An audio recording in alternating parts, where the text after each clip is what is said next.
Gutom na ako, meron akong benta. Ano pwede mabili? Kabente mo, pwede ka na magkaroon ng original na taho. Ah, may taho po? Oo, O, saan po yun? dito. Okay po. Ate, ba't parang hindi naman ito mukhang restaurant?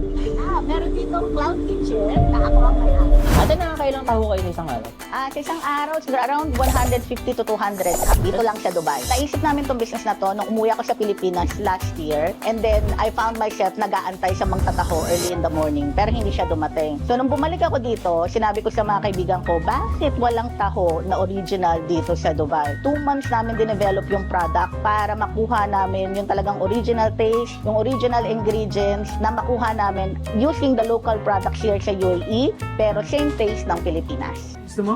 Ano po yung gusto niyo sa pagnenegosyo dito? Maganda sa pagnenegosyo dito sa Dubai is very supportive ang community. Plus, yung government, they are very flexible and everything is online. Hindi mo kailangan maging complicated when it comes to processing your business.